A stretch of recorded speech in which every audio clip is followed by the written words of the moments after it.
Hi guys, कैसे हो आप? सभी का स्वागत है एक और Soul Land 2 chapter explanation video में। पिछले पार्ट के एंड में हमने देखा था कि हुओ यू हाओ टोंग वू टोंग के साथ थोड़ा रोमांस करने की कोशिश कर रहा था, तभी उसका गोल्डन ट्राइडेंट मार्क एक्टिवेट हो गया था। और इस एपिसोड में यू हाओ वू टोंग के साथ और भी इसी चीज को समझने की कोशिश करेगा। टांग वू टोंग की घबराई हुई आवाज ने यू हाओ का दिल हिला दिया। वू टोंग, तुम ठीक हो? यू हाओ ने दर्द छुपाकर मुस्कुराने की कोशिश की। मेरी प्यारी, अगर किस नहीं करवाना था तो इतना वायलेंट अटैक क्यों? रोमांस का मूड पूरी तरह खत्म हो चुका था। शरीर का दर्द अपनी जगह, लेकिन दिल का दर्द और गहरा था। वू टोंग की आंखें भर आईं। नहीं, ये मैंने नहीं किया, ये मेरे पापा ने किया है। यू हाओ चौंक गया। Future father in law? तो फिर हुआ क्या? वू टोंग ने हल्के से अपना गोल्डन ट्राइडेंट मार्क दिखाया। मेरे पापा ने मुझे बचाने के लिए ये सील लगाया है। अगर कोई मेरी बॉडी का फायदा उठाने की कोशिश करेगा तो ये सील खुद अटैक कर देगा। यहाँ उसके पापा हैं टंग सन। यू हाओ दंग रह गया। तो फिर पहले ये एक्टिवेट क्यों नहीं हुआ? वू टोंग शर्माते हुए बोली। क्योंकि तब तुम्हारे इरादे गलत नहीं थे। यू हाओ मन ही मन सोचने लगा, क्या ये फादर इन लॉ मेरी लव लाइफ बर्बाद करने पर तुला है? लेकिन उसने कुछ नहीं कहा। ठीक है, मैं ब्लेम नहीं कर रहा, देखो मैं कितना स्ट्रांग हूँ, बस एक अटैक ही तो था। वू टोंग दुखी होकर बोली, मुझे नहीं पता था, मेरी याददाश्त लौटने से पहले ही पापा ने ये सील लगा दिया था। मैं उनसे इसे हटवाऊंगी, प्रॉमिस। यू हाओ तुरंत बोला। और तुम उनसे कब मिल सकती हो? वू टोंग ने सिर हिलाया। पता नहीं, उन्हें ढूंढना मुश्किल है, कोई नहीं जानता वो कहाँ है। यू हाओ अंदर से टूट गया। वू टोंग फिर बोली, लेकिन शादी के दिन वो जरूर आएंगे। यू हाओ चौंक गया। तो हम शादी कब करें? मैं तुम्हारे बिना एक पल भी नहीं रह सकता। हम इतना कुछ झेल चुके हैं, अब अलग क्यों रहें? वू टोंग मुस्कुराई। मैं तुमसे कभी दूर नहीं जाऊंगी, लेकिन हम अभी शादी के लिए थोड़े छोटे नहीं हैं। यू हाओ मन ही मन सोचने लगा। पहले सब आसान था, अब तो पास आने पर भी बिजली गिर जाती है। अचानक उसकी आंखों में चमक आई। वू टोंग, तुम्हारा ये सील कितना स्ट्रांग है? क्योंकि अभी तक ये मेरे हैंड होल्ड करने पर तो एक्टिवेट नहीं हुआ। वू टोंग हल्का शर्मा गई। मुझे क्या पता? हुओ यू हाओ उत्साहित हो गया। तो चलो एक्सपेरिमेंट करते हैं। हर रिस्ट्रिक्शन का कोई ना कोई लूप होल तो होता ही है। टांग वू टोंग भी अब नर्म पड़ चुकी थी, उसकी आंखों की चाहत छुप नहीं रही थी। ठीक है, यू हाओ उछल पड़ा। My dear is the best. और वो हंग्री वुल्फ की तरह फिर झपटा। लेकिन सिर्फ 3 सेकंड बाद धड़ाम, यू हाओ फिर हवा में उड़ गया। अच्छा हुआ स्पिरिचुअल बैरियर था, वरना बाहर तक आवाज चली जाती। और ये तो बस शुरुआत थी। उस रात का थीम था यू हाओ की चीखें। किस अलाउड नहीं, टाइट हग अलाउड नहीं, कुछ जगह छूना अलाउड नहीं, साइड बाय साइड लेटना अलाउड नहीं। यहाँ तक कि यू हाओ बस शांति से लेटा था, फिर भी सील एक्टिवेट हो गया। आखिरकार दोनों को हाओ डोंग पावर कल्टिवेट करनी पड़ी। यू हाओ अपनी चोटों को सहलाते हुए मेडिटेशन करता रहा और मन ही मन बोला, मेरा फ्यूचर फादर इन लॉ इतना अनरीजनेबल क्यों है? वो कुछ कर नहीं सकता था, बस इंतजार कर सकता था कि वू टोंग के पापा कब मिलेंगे। यू हाओ ने तय किया, श्रेक अकेडमी से ग्रेजुएट होकर सोल टूल्स में मास्टरी लेकर वो वू टोंग को फॉर्मली प्रपोज करेगा। लेकिन उसके मन में डर बैठ चुका था, इतना पावरफुल फादर इन लॉ आसान नहीं होगा। और उसने कभी ज्यादा पूछा भी नहीं, क्योंकि वू टोंग ने कहा था, मेरे पापा के बारे में ज्यादा जानोगे तो हमारे फ्यूचर में दिक्कत हो सकती है। यू हाओ को मजबूरन चुप रहना पड़ा। उस रात का नतीजा, वू टोंग खुश, यू हाओ घायल। लेकिन यू हाओ खुद को समझा चुका था, वू टोंग मेरे साथ है, वही काफी है। अगली सुबह यू हाओ लैब पहुंचा और टीचर फैन यू की हालत देखकर रुक गया। फैन यू गुस्से में बोले, आ ही गए तुम? यू हाओ थका हुआ था लेकिन चुप रहा। अचानक फैन यू फट पड़े। ये घमंड कहाँ से आ गया? ये आउटर शेल तुमने एक दिन में कैसे बना दिया? यू हाओ चौंका। मैंने क्या किया? फैन यू बोले, मैं नहीं मानता, जरूर किसी ने मदद की है। यू हाओ आराम से कुर्सी पर बैठ गया। मानो या ना मानो आपकी मर्जी, आप वहां थे नहीं जब मैं काम कर रहा था। फैन यू पूरी रात फ्लॉज ढूंढते रहे लेकिन कुछ नहीं मिला। आखिर बोले, ठीक है, अगर तुम इतने केपेबल हो तो अब फॉर्मेशन अरे का पूरा काम तुम संभालोगे। यू हाओ दंग रह गया। टीचर, ये क्लास 9 सोल टूल है और मैं अभी क्लास 8 का बिगिनर हूँ। फैन यू ठंडी आवाज में बोले, अब करके दिखाओ, मैं यहीं बैठूंगा। हर एक में 9 क्लास 8 अरेज हैं और जब तक पूरा नहीं करोगे, न सोना न खाना, यहीं रहोगे। यू हाव चुप हो गया। ठीक है, अगर मैं 1 बना दूं तो? फैन यू हंस पड़े। तो बाकी 12 भी बनाओगे, फिर पूरा फर्नेस असेंबल करोगे, तब 1 दिन की छुट्टी दूंगा। यू हाव अंदर से टूट गया, लेकिन बोला, ठीक है, मैं हार नहीं मानूंगा। घोस्ट कार्विंग ब्लेड का असर गहरा था। अब युहाव समझ चुका था ये ब्लेड एलिमेंटल लिमिटेशन से परे है, कुछ भी काव कर सकता है। और rain dragon dance calving technique उसे लगभग अजेय बना रही थी। अब बारी थी फॉर्मेशन अरेज को समझने की। युहाव ने पहला डायग्राम खोला और घंटों तक उसकी डिटेल्स समझता रहा। फैन यू पूरे दिन वहीं बैठे उसे देखते रहे और ये समझने की कोशिश करते रहे कि युहाव आखिर सोल टूल्स कैसे बनाता है। युहाव आधा दिन उसी कुर्सी पर बैठकर फॉर्मेशन डायग्राम समझता रहा। टीचर सुवान ये देखकर खुश थे। अच्छा है, कम से कम इस लड़के में बेसिक सीखने का धैर्य है। इसकी स्पिरिचुअल पावर और इंटेलिजेंस से क्लास 9 फॉर्मेशन समझना मुश्किल नहीं होना चाहिए। लेकिन टीचर सुवान खुद पूरी रात नहीं सोए थे। थकान उन पर हावी होने लगी। आंखें झपकी और धप वो लैब की मेज पर ही सो गए। कई सालों बाद दिन में सोना, वो भी इतनी शांति से, वो उनके लिए खुद एक अजीब अनुभव था। लेकिन जैसे ही उनकी आंख खुली, लैब खाली थी। ये रास्कल कहाँ गया? क्या भाग गया? टीचर सुवान घबरा गए। अगर युहाव भाग गया तो वो उसे रोक भी नहीं सकते थे, ना टाइटल डाउलुओं की ताकत से, ना गुरु के अधिकार से। वो बाहर भागने ही वाले थे कि तभी दरवाज़ा खुला और युहाव आराम से टहलते हुए अंदर आया। टीचर सुवान फट पड़े। रास्कल, क्या कहा था मैंने? बाहर नहीं जाना? युहाव ने मुंह बनाते हुए कहा। टीचर, आपने कहा था खाऊं पीऊं सब यहीं करूं। लेकिन खाना रखना तो भूल गए। मैं एम्पायर का फूल हूँ, न्यूट्रिशन चाहिए। बस कैंटीन जाकर खाना ले आया, और आपके लिए भी। उसने प्यार से लंच बॉक्स रख दिया और खुद खाना शुरू कर दिया। टीचर सुवान को अपनी गलती याद भी नहीं थी। उन्होंने भी एक लंच बॉक्स उठाया और खाने लगे। टैंग सेक्ट का खाना टॉप टियर था, तो मज़े से खा गए।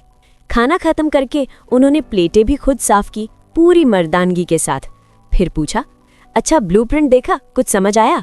युहाव बोला, हाँ टीचर, मैं सेकंड कोर फॉर्मेशन शुरू करने वाला हूँ। टीचर सुवान की आंखें सिकुड़ गईं। इतनी जल्दी मत करो, पहले पहला पूरा करो। हर कोर फॉर्मेशन अलग होता है। लेकिन उनकी बात अधूरी रह गई, क्योंकि युहाव ने उनके हाथ में एक छोटी मेटल स्फीयर पकड़ाई, एक चमकदार कोर फॉर्मेशन जिसके internal circuits heaven and earth principles की तरह घूम रहे थे। टीचर सुवान की आवाज़ बदल गई। ये पहला कोर फॉर्मेशन तुमने बना लिया? युहाव शांत था। हाँ टीचर, मुश्किल नहीं था, अब दूसरा देख रहा हूँ। टीचर सुवान सच में खून थूकने की हालत में थे। उन्होंने टेबल से पाउडर उठाया। कार्विंग रेजिड्यू, मतलब युहाव ने इसे यहीं बनाया था। क्लास 9 टूल का पहला कोर फॉर्मेशन, वो भी आधे दिन में। उन्होंने 2 घंटे तक हर तरीके से उसे एनालाइज किया, एक भी गलती नहीं, परफेक्ट। उनके प्रिंसिपल्स हिल गए। ये कैसे संभव है? ये तो सोल इंजीनियरिंग की डेवलपमेंट का अपमान है। अब उन्होंने ठान लिया, दूसरा कोर फॉर्मेशन बनते हुए वो अपनी आंखों से देखेंगे। पूरा दिन टीचर सुवान वहीं बैठे रहे, आंखें बड़ी करके, एक सेकंड भी नजर नहीं हटाई। युहाव थोड़ा घबराया, लेकिन ब्लूप्रिंट उससे ज्यादा इंटरेस्टिंग था। शाम को युहाव ने ब्लूप्रिंट नीचे रखा और स्ट्रेच किया। टीचर सुवान तुरंत बोले, हो गया, समझ आ गया? हाँ। तो फिर शुरू क्यों नहीं कर रहे? अभी गरम आयन है, अभी मारो। युहाव मासूमियत से बोला, टीचर डिनर का टाइम है, पहले खा लूं फिर शुरू करूंगा। टीचर सुवान बेचैन हो गए। I will get your dinner, और लंच बॉक्स लेकर खुद कैंटीन भाग गए। लेकिन वहां खाना तैयार नहीं था। 15 मिनट इंतजार, वापसी में कुल 30 मिनट लग गए। वो बड़बड़ाते हुए लौटे। अगर पता होता इतना टाइम लगेगा तो उसे ही भेज देता। लैब पहुंचते ही युहाव वहीं बैठा था, लेकिन उसके हाथ खाली थे। टीचर सुवान फट पड़े। अच्छा किया, मुझे ही मजदूर बना दिया ना तुमने। मैं खाना लाया और तुमने कुछ नहीं किया। युहाव घबराकर लंच बॉक्स पकड़ता है। टीचर, ये क्या कर रहे हैं? मैं आपको आराम देने नहीं, काम करने गया था। फिर सीधा बोला, मैं खत्म कर चुका हूँ। टीचर सुवान जम गए। क्या? खत्म? कहाँ है? युहाव साइड से एक मेटल बॉल उठाता है। ये रहा। जैसे ही वो टीचर सुवान के हाथ में आई, उनकी आंखें फिर फैल गईं। वो वहीं जमीन पर बैठ गए और तुरंत एनालिसिस शुरू कर दिया। पूरी तरह खो गए। उधर युहाव चुपचाप खाना खाने लगा। फिर बोला, टीचर सुवान, आज का मेरा काम पूरा हो गया है, मैं जा रहा हूँ आराम करने, गुड नाइट। ओ ओके, टीचर सुवान ने बेसुध होकर जवाब दिया, क्योंकि उनका दिमाग पूरी तरह फॉर्मेशन थ्योरी में डूब चुका था। उनके हाथ में था दूसरा core formation, perfect, flawless, class 9 standard. Teacher सुवान के मन में सिर्फ एक ही सवाल घूम रहा था, हाउ, ये कैसे संभव है? क्लास 9 सोल टूल बनाना कम से कम 36 महीने का काम है, और कोर फॉर्मेशन सबसे मुश्किल हिस्सा। एक गलती और पूरा मेटल बर्बाद। फिर से शुरू करो। लेकिन यूहाओ ने पहला आधे दिन में और दूसरा सिर्फ आधे घंटे में बना दिया। टीचर सुआन की पूरी प्लानिंग थी यूहाओ फेल होगा और तब वो उसे असली लेसन देंगे, लेकिन यूहाओ ने उन्हें फेल होने का मौका ही नहीं दिया। 2 कोर फॉर्मेशन एक ही दिन में, वो भी क्लास 9 सोल टूल के लिए। ये किसी चमत्कार से कम नहीं था। उन्हें पता था वो खुद परफेक्ट हालत में एक दिन में सिर्फ 1 फॉर्मेशन बना सकते हैं, 2 नहीं। अब उनके मन में सिर्फ एक ही सवाल था, क्या ये बच्चा सच में इंसान है? 30 मिनट में दूसरा फॉर्मेशन, सिर्फ 30 मिनट। टीचर सुआन का दिमाग घूम गया। वो चिल्लाए, यूहाओ सच सच बताओ तुमने। लेकिन बात पूरी करने से पहले ही लैब खाली थी। तभी उन्हें याद आया वो खुद ही यूहाओ को जाने की अनुमति दे चुके थे। उन्होंने माथा पीट लिया, ये लड़का हर मौके का फायदा उठाना जानता है। कुछ देर बाद टीचर स्वान गुस्से में यूहाओ के कमरे पहुंचे। बैंग, दरवाजा वैंग डोंग ने खोला और तुरंत श्श का इशारा किया। टीचर स्वान रुके। यूहाओ कहाँ है? वैंग डोंग फुसफुसाई, सो रहा है, बहुत थक गया था, आते ही गिर पड़ा। टीचर स्वान ने अंदर झांका। यूहाओ गहरी नींद में था, चेहरे पर हल्की सी मुस्कान। उनका गुस्सा आधा पिघल गया। ठीक है, कल बात करेंगे। और वो चले गए। दरवाज़ा बंद हुआ। वैंग डोंग धीरे से यूहाओ के पास आई, उसका चेहरा छुआ और उसके पास लेट गई। अगली सुबह यूहाओ सिर मलते हुए लैब पहुंचा। शरीर तो ठीक था, लेकिन आत्मा अभी भी रो रही थी। मेरी जिंदगी इतनी दुखी क्यों है? वो ना वैंग डोंग को ब्लेम कर सकता था, ना अपने फादर इन लॉ को, बस किस्मत को कोस सकता था। अंदर पहुंचते ही रास्कल आखिर आ ही गए। टीचर सुआन ऐसे कूद कर आए कि यूहाओ घबरा गया। चलो तीसरा कोर फॉर्मेशन शुरू करो। टीचर थोड़ा आराम। नो आराम। उन्होंने ब्लूप्रिंट उसके हाथ में ठूंस दिया। चुपचाप पढ़ो। यूहाओ मन ही मन, ये आदमी इतना डरावना क्यों है? टीचर सुआन पूरी रात नहीं सोए थे, बस यही सोचते रहे, यूहाओ ये फॉर्मेशन इतनी तेजी से कैसे बना रहा है? आज उन्होंने तय कर लिया, हर एक पल अपनी आंखों से देखेंगे। उन्होंने लंच भी किसी और से मंगवाया ताकि 1 सेकंड के लिए भी नजर ना हटे। सुबह से यूहाओ ब्लूप्रिंट पढ़ रहा था। लंच आ गया। टीचर सुआन सोच रहे थे, क्या इस बार भी ये समझ गया? तभी यूहाओ बोला, अरे कितनी अच्छी खुशबू आ रही है, चलो पहले खाना खाते हैं। टीचर सुआन हक्का बक्का रह गए। तुमने ब्लूप्रिंट समझ लिया? यूहाओ आराम से बोला, नहीं, पहले खाना खाऊंगा। बस यहीं टीचर सुआन का पेशेंस टूट गया। धप। उन्होंने यूहाओ का चेहरा सीधे लंच बॉक्स में धंसा दिया। टीचर, ये क्या? टीचर सुआन गरजे, आधा दिन हो गया और तुम्हें अभी तक समझ नहीं आया? यूहाओ लगभग रो पड़ा।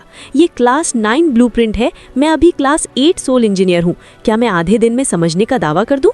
ये बहुत कॉम्प्लेक्स है टीचर, कम से कम 2 दिन लगेंगे। कुछ डाउट्स भी पूछने थे, लेकिन आपकी मार से सब भूल गया, अब फिर से पढ़ना पड़ेगा।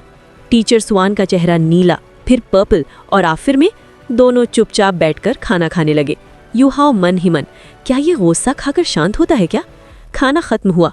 टीचर सुआन बोले, ठीक है, ब्लूप्रिंट पूरा समझकर मुझे बुलाना, मैं बाहर टहलने जा रहा हूँ, लेकिन शुरू करने से पहले मुझे ज़रूर बुलाना, मैं देखूंगा तुम इसे कैसे बनाते हो। यूहाओ हल्का सा मुस्कुराया। टीचर, सरप्राइज सही समय पर दिया जाता है। यूहाओ ने पूरे 3 दिन लगाए ब्लूप्रिंट समझने में। इस बार फॉर्मेशन बेहद कॉम्प्लेक्स था, कई कैलकुलेशंस, कई सिमुलेशंस, लेकिन उसकी इमेंस स्पिरिचुअल पावर ने सब आसान बना दिया। टीचर सुआन अब थोड़ा संतुष्ट थे। अच्छा है, कम से कम सीख तो रहा है। तीसरे दिन की शाम यूहाओ बोला, टीचर मैं तैयार हूँ। यह फॉर्मेशन बहुत कठिन था, लेकिन अगर ये पूरा हो गया तो मैं क्लास 9 सोल टूल के 1 कदम और करीब पहुँच जाऊँगा। इस बार टीचर सुआन यूहाओ से भी ज़्यादा नर्वस थे, क्योंकि इतिहास में कभी ऐसा नहीं हुआ था कि कोई 8 ring soul master class 9 formation बना पाए। यूहाओ ने एक रेयर मेटल का स्क्वायर ब्लॉक सामने रखा, आंखें बंद की, ध्यान केंद्रित किया। टीचर सुआन ने तुरंत अपनी ऑरा दबा दी ताकि हवा का एक झोंका भी उसे डिस्टर्ब न करे। यूहाओ ने आंखें खोली, टीचर की ओर देखा और हल्की मुस्कान दी। टीचर, अब सच में शुरू कर रहा हूँ। टीचर सुआन की नज़रें इतनी तेज थीं जैसे किसी को भेद दें। अगर नजरों से गोली चलती तो यूहाओ इतक छलनी हो चुका होता, लेकिन जैसे ही वो फटने वाले थे, यूहाओ हरकत में आया। उसने अपना दाहिना हाथ रेयर मेटल पर रखा और उसी पल टीचर सुआन की सांस अटक गई। यूहाओ की उंगलियों पर एक गहरी नीली लौ नाच रही थी, शांत लेकिन बेहद खतरनाक। जैसे ही उसकी उंगलियां हल्के से चलीं, रेयर मेटल की सतह पाउडर बनकर गिरने लगी। टीचर सुआन दंग रह गए। ये कैसे कर रहा है? उन्हें पता था ये मेटल कितना कठोर है, लेकिन यूहाओ की सोल पावर ज्यादा बाहर भी नहीं आ रही थी। तभी उनकी नजर गई यूहाओ की उंगलियों के बीच एक छोटी सी नीली कार्विंग ब्लेड। इतनी तेज चल रही थी कि वो फ्लेम जैसी दिख रही थी। टीचर सुआन का दिमाग घूम गया। ये कौन सी कार्विंग ब्लेड है? ये उसके पास पहले नहीं थी। डार्क गोल्डन टेरा क्लॉज? नहीं। लाइफ गार्डियन ब्लेड भी नहीं। तो फिर ये क्या है? और तभी पहली बार उनके मन में शक आया, क्या इसी ब्लेड की वजह से यूहाओ एक दिन में 2 कोर फॉर्मेशन बना पाया? यूहाओ का दाहिना हाथ एक स्मूथ फ्लोइंग रिदम में चल रहा था। लेफ्ट हैंड मेटल को एडजस्ट करता और राइट हैंड इतनी बारीकी से कार्विंग कर रहा था कि टीचर स्वान कट्स देख ही नहीं पा रहे थे। कोई कट नजर नहीं आ रहा था, सिर्फ पाउडर, और वो भी परफेक्ट सर्कल में गिर रहा था। टीचर स्वान की सांसें तेज हो गई। ये carving technique class 9 soul engineers भी नहीं कर सकते। कभी ब्लेड सुई जैसी पतली हो जाती, कभी लंबी फ्लेम की तरह फैल जाती, कभी ऐसा लगता जैसे सैकड़ों नीली लाइट्स एक साथ चल रही हों। ये प्रिसिजन दिमाग घुमा देने वाला था। टीचर स्वान अब लगभग कांप रहे थे। ये तो गॉड्स की कार्विंग है। ये स्किल इंसानों ने नहीं बनाई। यूहाओ पूरी तरह ट्रांस में था। उसकी आंखें हल्की सुनहरी हो गई थीं। पूरा ध्यान ब्लूप्रिंट पर केंद्रित था। उसके मूवमेंट्स एक दिव्य रिदम में बह रहे थे। यही थी rain dragon dance carving technique, god of emotions का soul level imprint, ghost carving blade, बेहद ऊंची स्पिरिचुअल पावर। एक इंसान में इतना सब? Impossible combination. करीब 2 घंटे तक मेटालिक स्पार्क्स उड़ते रहे, लेकिन यूहाओ का ध्यान एक पल के लिए भी नहीं टूटा। फिर नीली ब्लेड ने 3 चमकीली रेखाएं खींची, जैसे 3 नीले नाग अंतिम आशीर्वाद दे रहे हों। यूहाओ ने ब्लेड पीछे खींची, नीली रोशनी बुझ गई। वो थक कर पीछे बैठ गया। फिर उसने बाएं हाथ से कोर फॉर्मेशन को छुआ और उसमें सोल पावर प्रवाहित की। टीचर स्वान घबरा गए। अरे, पहले चेक तो कर लो। लेकिन देर हो चुकी थी। एक ऑरेंज रेड रोशनी कोर फॉर्मेशन के अंदर चमकी, फिर पूरे स्ट्रक्चर में फैल गई। पूरा फॉर्मेशन एक चमकते 8 पीस जैसा दिखने लगा। टीचर स्वान चिल्ला पड़े, इट्स डन! ये सच में पूरा हो गया। उनकी आवाज कांप रही थी, एक साथ एक्साइटमेंट, शॉक और डिसबिलीफ। उन्होंने फॉर्मेशन को पकड़कर 10 बार चेक किया, हर बार परफेक्ट। अब जैसे ही उन्होंने यूहाओ को देखा, उनकी आंखों में एक अजीब सी चमक आ गई। यूहाओ सिहर गया। टीचर, ऐसे मत बुलाइए, डर लगता है। टीचर तुरंत उसके पास आए, उसके कंधे पकड़कर हिलाने लगे। बताओ, ये टेक्निक कहाँ से सीखी? बताओ, वरना गला घोट दूंगा। यूहाओ चक्कर खाकर पीछे हटा और तुरंत टेलीपोर्ट हो गया। फिर उसने घोस्ट कार्विंग ब्लेड निकालकर टीचर सुआन को दी। जैसे ही टीचर सुआन ने उसे पकड़ा, वो नीली ब्लेड जैसे जिंदा हो उनके हाथ से निकलकर सीधे यूहाओ की आंख में लौट गई। यूहाओ बोला, टीचर, इसे आप इस्तेमाल नहीं कर सकते। ये मेरी सोल से बंधी हुई है, सिर्फ मैं ही इसका उपयोग कर सकता हूँ। टीचर सुआन की आंखें फैल गईं। तो फिर बताओ, ये टेक्निक कहाँ सीखी? यूहाओ, मैंने तुम्हें इतने साल कैसे पाला है? गाइज, अगर आपको ये वीडियो पसंद आई हो तो लाइक, कमेंट और शेयर जरूर करें और चैनल को सब्सक्राइब करना मत भूलना। जल्दी मिलते हैं एक न्यू वीडियो में। Bye bye.